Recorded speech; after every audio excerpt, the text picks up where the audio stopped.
ಮಾನ್ಯ ಜವಳಿ, ಕಬ್ಬು ಅಭಿವೃದ್ಧಿ ಮತ್ತು ಸಕ್ಕರೆ ಹಾಗೂ ಕೃಷಿ ಮಾರುಕಟ್ಟೆ ಸಚಿವರಿಗೆ. ಸಚಿವರು. ಮಾನ್ಯ ಸಭಾಪತಿಗಳೇ, ಉತ್ತರವನ್ನು ಕೊಟ್ಟಿದ್ದಾರೆ. ಉತ್ತರದಲ್ಲೇನೆ ಒಂದು ಸಂಗತಿ ಇದೆ. ಅದರಲ್ಲಿ ಸ್ಥಳೀಯವಾಗಿ ಉದ್ಯೋಗಗಳನ್ನು ನೀಡಿ ಗುಳೆ ಹೋಗುವುದನ್ನು ತಡೆಗಟ್ಟಲು ಇದನ್ನ ಮಾಡಿದೀವಿ ಅಂತ ಹೇಳಿದ್ದಾರೆ. ಹಾಗಾದ್ರೆ ಉದ್ಯೋಗ ಎಷ್ಟು ಜನರೇಟ್ ಆಗಿದೆ, ಎಷ್ಟು ಜನ ಗುಳೆ ಹೋಗೋದನ್ನು ತಡೆದಿದೆ ಇದು. ಹಾಗೇನೆ ಈ ಖಾಸಗಿ ಸಹಭಾಗಿತ್ವದಲ್ಲಿ ಮಾಡಿರುವಂಥದ್ರಲ್ಲಿ ಸ್ಥಳೀಯವಾಗಿ ಎಷ್ಟು ಜನಕ್ಕೆ ಉದ್ಯೋಗಾವಕಾಶಗಳನ್ನು ಸೃಷ್ಟಿಸಿದರೆ ಸ್ಥಳೀಯವಾಗಿರುವಂತಹ ನೇಕಾರರು ಎಷ್ಟು ಜನ ಇದರ ಸದುಪಯೋಗವನ್ನು ಮಾಡಿಕೊಂಡಿದ್ದಾರೆ. ಹಾಗೆ ಈ ಯಾವುದೇ ಪಾರ್ಕು ಸ್ಥಗಿತಗೊಂಡಿಲ್ಲ ಅಂತಾರೆ. ಹಾಗಾದ್ರೆ ಹೊಸದಾಗಿ ಶುರುವಾಗೋದಕ್ಕೆ ಪ್ರಸ್ತಾವನೆಯೂ ಯಾವುದೂ ಇಲ್ಲ ಅನ್ನೋ ರೀತಿಯಲ್ಲಿ ನನ್ನ ಮುಂದೆ ಕಾಣಿಸ್ತಾ ಇದೆ. ಹಾಗೆ ಮುಂದೆ ಬಂದಾಗ ಏನು ಮಾಡಬೇಕು ಅನ್ನುವಂಥದ್ದಕ್ಕೆ ವಿವರ ಕೊಟ್ಟಿದ್ದಾರೆ. ಅದು ತೇರದಾಳಕ್ಕೆ ಸಂಬಂಧಪಟ್ಟಂತ ಪ್ರಶ್ನೆನ ನಾನು ಕೇಳಿದ್ದೀನಿ. ತೇರದಾಳದಲ್ಲಿ ಮುಂದೆ ಬರಬೇಕು ಅಂತಂದ್ರೆ ಏನೇನು ಮಾಡಬೇಕು ಅಂತ ಇದ್ದಾರೆ. ಸರ್ಕಾರ ತೇರದಾಳದಲ್ಲಿ ಈ ಥರದ್ದು ಬರಬೇಕು, ಜವಳಿ ಉದ್ದಿಮೆನಲ್ಲಿ ಅಥವಾ ನೇಕಾರಿಕೆ ಮಾಡುವಂಥವ್ರು ಹೆಚ್ಚು ಜನ ಇದ್ದಾರೆ ಅಂತ ಅಂದಾಗ ಯಾವ ಕ್ರಮ ಕೈಗೊಂಡಿದೆ?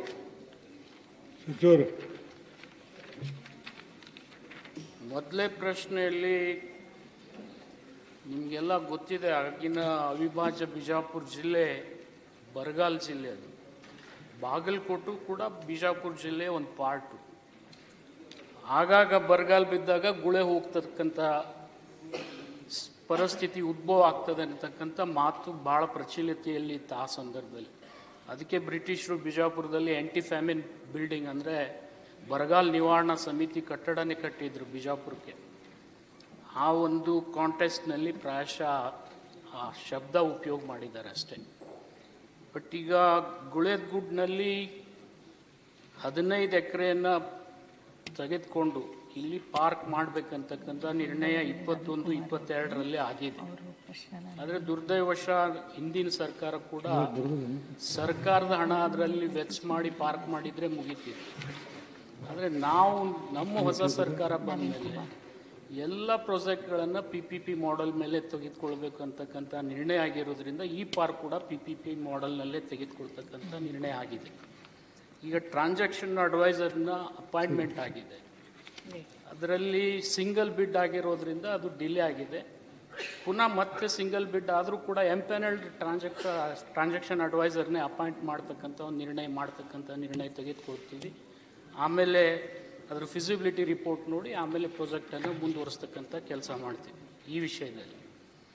ಮತ್ತು ನೀವು ಇನ್ನೊಂದು ಏನು ಹೇಳಿದ್ರಿ, ಈಗ ನಡೆದಿರ್ತಕ್ಕಂಥ 5 ಪಾರ್ಕ್ ಏನಿದ್ದಾವೆ ಆಲ್ರೆಡಿ 6ರಲ್ಲಿ 1 ಆಗ್ತಾ ಇದೆ, 5 ಈಗ ಆಲ್ರೆಡಿ ಆಗಿದ್ದಾವೆ.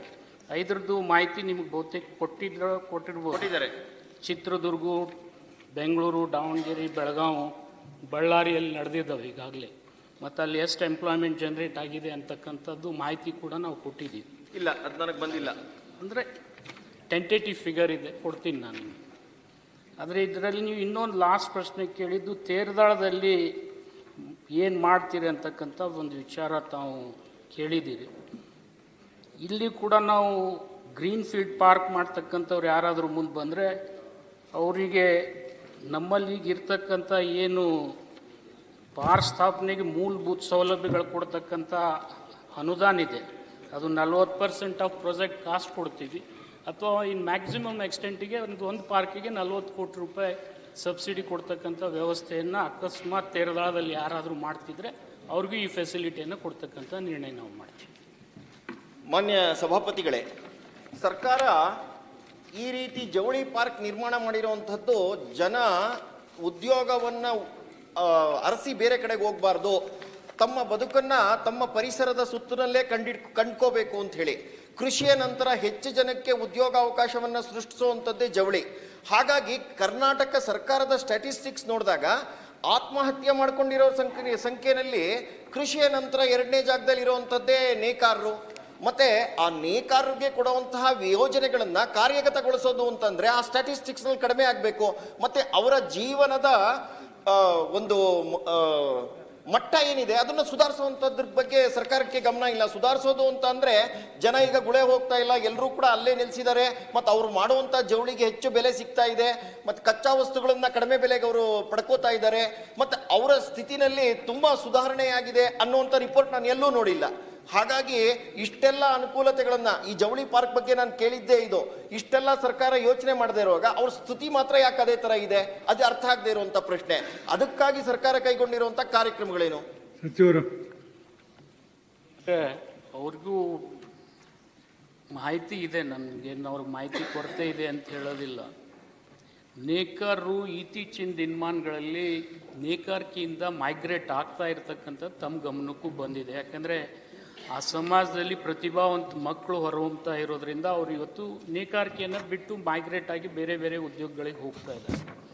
ಮತ್ತು ಯಾರು ಹ್ಯಾಂಡ್ಲೂಮನ್ನು ನಡೆಸ್ತಾರೆ, ಪವರ್ಲೂಮನ್ನು ನಡೆಸ್ತಾರೆ ಅದು ತಮಗೂ ಗೊತ್ತಿದೆ. ಆ ಹಿನ್ನೆಲೆಯಲ್ಲಿ ನೇಕಾರಿಕೆಯನ್ನು ಬಿಟ್ಟು ಬೇರೆ ಬೇರೆ ಉದ್ಯೋಗಕ್ಕೆ ವಲಸೆ ಹೋಗ್ತಕ್ಕಂಥದ್ರಿಂದ ನೇಕಾರಿಕೆ ಜನಗಣತಿಯಲ್ಲಿ ಕೂಡ ಸೆನ್ಸಸ್ಸು ಕಡಿಮೆ ಆಗ್ತಾ ಇದೆ. ಬರ್ಬರ್ತಾ ನಿಮ್ಗೆ ಗೊತ್ತಿದೆ, ನೇಕಾರಿಕೆ ಕುಟುಂಬಗಳು ಕಡಿಮೆ ಆಗ್ತಾ ಇದ್ದಾವೆ. ಮತ್ತು ಇದ್ದಂಥ ನೇಕಾರರಿಗೆ ನಾವು ನೇಕಾರ ಸನ್ಮಾನ್ ಯೋಜನೆಯಲ್ಲಿ ಮೊದಲು 2,000 ರೂಪಾಯಿ ಪ್ರೋತ್ಸಾಹಧನ ಕೊಡ್ತಿದ್ವಿ, ಈಗ 5,000 ರೂಪಾಯಿ ಕೊಡ್ತಾ ಇದ್ದೀವಿ. ಮತ್ತು ಕಚ್ಚಾ ಮಾಲನ್ನು ಒದಗಿಸ್ಕೊಡ್ತಕ್ಕಂಥದ್ರಲ್ಲಿ ಇನ್ನೂ ಹೆಚ್ಚಿನ ಪ್ರಯತ್ನ ನಾವು ಮಾಡಬೇಕು. ನಾನು ಅದು ಆನೆಸ್ಟ್ಲಿ ಒಪ್ಕೊಳ್ತೀನಿ. ಕೊಟ್ಟರೆ ಅವ್ರಿಗೆ ಇನ್ನೂ ಹೆಚ್ಚಿನ ಕೆಲಸ ಸಿಗ್ತದೆ, ಅವ್ರು ಇನ್ನೂ ಹೆಚ್ಚಿನ ಉದ್ಯೋಗ ಸೃಷ್ಟಿ ಮಾಡ್ಬೋದು ಅಂಥೇಳಿ ನಾನು ಭಾವಿಸ್ತೀನಿ. DS ಅರುಣ್. ಧನ್ಯವಾದಗಳು ಮಾನ್ಯ ಸಭಾಪತಿಗಳೇ. ನನ್ನ ಚುಕ್ಕೆ ಗುರುತಿನ ಪ್ರಶ್ನೆ